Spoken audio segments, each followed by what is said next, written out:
የነበረ ደስታ ድንገት ጠፍቷል። ሰላምህ ተሰርቋል። አትፍራ። ሰላምህ መልሰ የምታገኝባቸው 5 ወሳኝ ምልክቶች አሳይሃለሁ።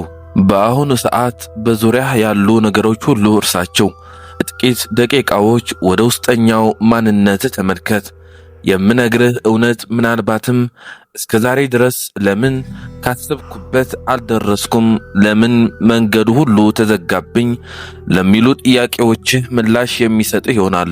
ብዙዎቻችን የምንኖረው ንፋሱ ወደ ገፋን ስፍራ ነው። ለምን መሰላችሁ? እግዚአብሔር በነፍሳችን ውስጥ የዘራውን ያንን ታላቅ የብርሃን ዘር፣ ያንን ክቡር ሕልም ስለተሰረቀን ነው። ዛሬ የምነግራችሁ እነዚህ 5 መንፈሳዊ ምልክቶች የብዙ ሰዎች ሕይወት ከውድቀት የታደጉ፣ እናንተም ጋር ትልቅ ለውጥ የሚያመጡና ካላችሁበት ያልተመቸ ሁኔታ አውጥተው ወደ ታላቅነታችሁ የሚመሩ ናቸው። ይህን ዕውቀት ዛሬ ካልተማርክ ምናልባትም ሌላ ጊዜ ጠላትህ አንድ ተጨማሪ የሕይወትህን ክፍል ሊሰርቅህ ይችላል። ዛሬ ነቅተህ ካልጠበቅከው ነገ የምታለቅስበት ጉልበት አይኖርህም። ውድ የእግዚአብሔር ቤተሰቦች፣ ሕልም ሲባል በሌሊት የምናየው ተራ ቅዠት አይደለም። ሕልም ማለት ፈጣሪ በዚች ምድር ላይ እንድንፈጽመው የሰጠን የሕይወት ዓላማ፣ ተሰጥኦና መድረክ የምንፈልግበት የቅድስናና የክብር ከፍታ ነው። ነገር ግን ደግሞ ሕልም ጠላቶች አሉት። ነቢዩ ዕንባቆም ራእዩ ለተወሰነ ጊዜ ነው እንዳለው፣ ያ የተወሰነ ጊዜ እስኪደርስ ግን የሚዋጉ መናፍስት አሉ። እነዚህም ውጊያዎች አንድ በአንድ እንመለከታቸዋለን። የመጀመሪያው ምልክት ምክንያቱ የማይታወቅ የውስጥ ጭጋግና ግራ መጋባት። አንድ ሰው ሕልሙ ሊሰረቅ ሲል የሚታይበት የመጀመሪያው ምልክት ግራ መጋባት ነው። ትላንት ግልጽ የነበረልህ ራእይና ተስፋህ ዛሬ ጭጋግ ይለብሳል። የምትሄድበት መንገድ ይተፉሃል። ይህ ተራ የአእምሮ ድካም አይደለም። ጠላት መጀመሪያ የሚመታው አእምሮህን ሳይሆን ልብህን ስለሆነ ነው። ቅዱሳን አባቶቻችን እንደሚሉት ሰይጣን የሰውን ልጅ ብርሃን ሊያጠፋ ሲነሳ መጀመሪያ ልቡን ሐሳብ ማዕበል ያውካል።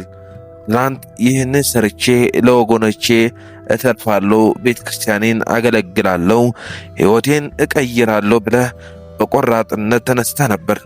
ዛሬ ግን ምናልባት ባይሳካልኝስ፣ ለካ እኔ ለማይረባ ነገር ነው የለፋሁት የሚል የጥርጣሬ መንፈስ ይጫንሃል። ይህ ምልክት ሕልምህ ጥቃት እየደረሰበት መሆኑ ያሳያል። ልክ ፀሐይ በደመና እንደምትሸፈን ያንተም ማንነት በውሸት ትረካዎች ይሸፈናል። በዚህ ሰዓት ነው ብዙዎች አቋርጠው ወደ ኋላ የሚመለሱት። ሁለተኛው ምልክት በዙሪያ ያሉ ሰዎች የሚፈጥሩት ተገቢ ያልሆነ ተጽዕኖ። ሁለተኛው በጣም አስገራሚ ምልክት በዙሪያ ያሉ ሰዎች ድንገት መለወጥ ነው።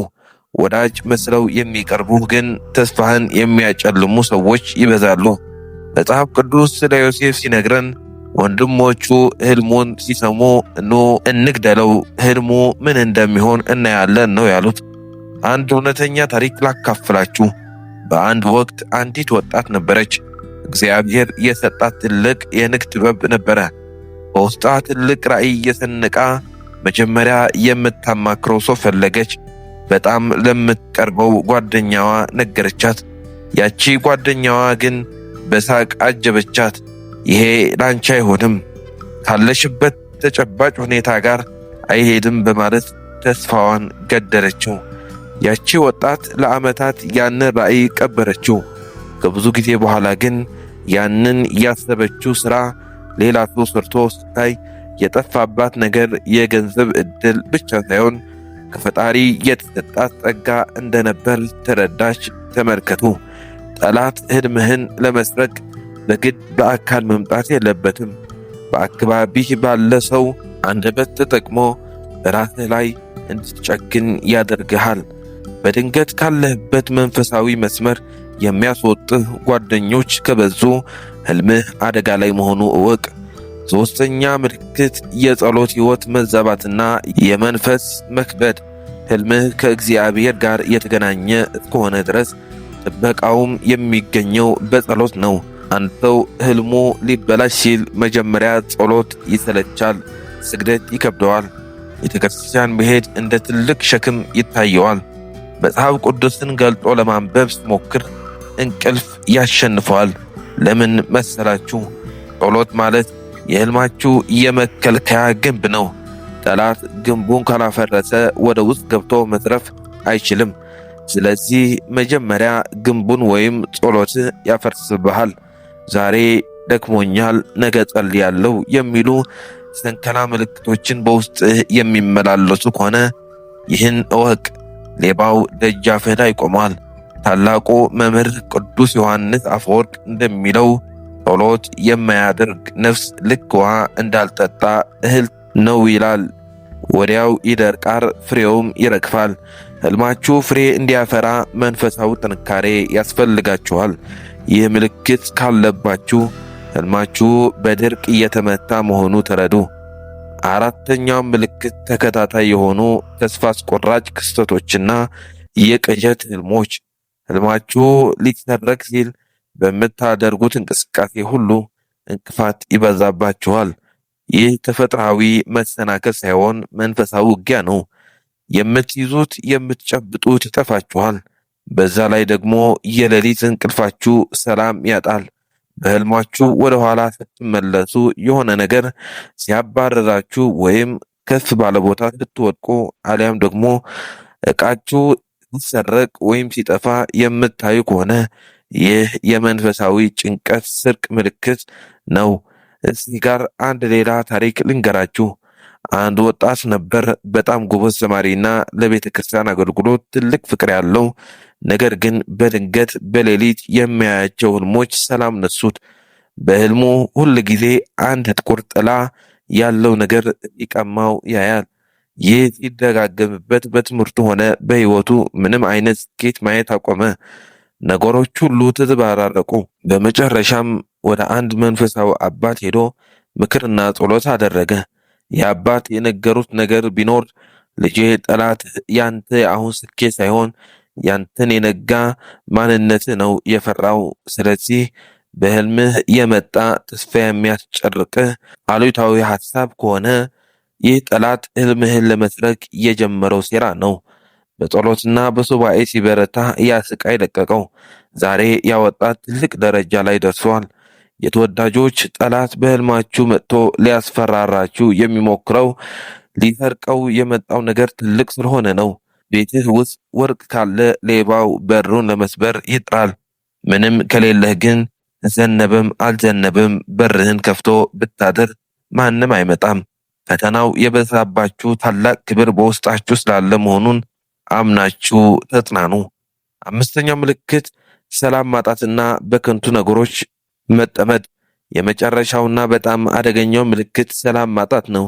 እግዚአብሔር ሲመራህ ምንም እንኳን መንገዱ አስቸጋሪ ቢሆንም በውስጥህ ትልቅ የሆነ ሰላም አለ። ሕልምህ ሊሰረቅ ሲል ግን ያ ሰላም ይጠፋል። ሁሉ ጊዜ ጭንቀት፣ ሁሉ ጊዜ ድካም፣ ሁሉ ጊዜ ፍርሃት ይሰማሃል። በተጨማሪም ጊዜ በማይረቡ ነገሮች ለማጥፋት ትገፋፋለህ።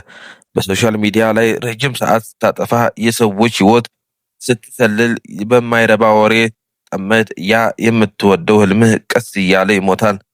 ጠላት ሕልምህን ለመግደል አንተን በማይረባ ሥራ ማጥመድ ይበቃዋል። አሁን እነዚህን 5 ምልክቶች አውቋቸዋል። ታዲያ መፍትሄው ምንድን ነው? የመጀመሪያ ሚስጥርን ጠብቁ። ሕልማችሁ ገና ሳይበቅል ለሁሉም አታውሩ። ዘር መሬት ውስጥ ተቀብሮ ነው የሚበቅለው። ካልበሰለና ካልጠነከረ በስተቀር ላገኛችሁት ሁሉ አትናገሩ። ሁለተኛው ንቁና ጸልዩ። ጌታችን በመዋዕለ ሥጋዌው ወደ ፈተና እንዳትገቡ ትጉና ጸልዩ እንዳለ የመንፈስ ጥንካሬ ይኑራችሁ። የጠዋትና የምሽት ጸሎትን አትተው። ሶስተኛው በጥንቃቄ የተመረጡ መንፈሳዊ አባት ይኑራችሁ።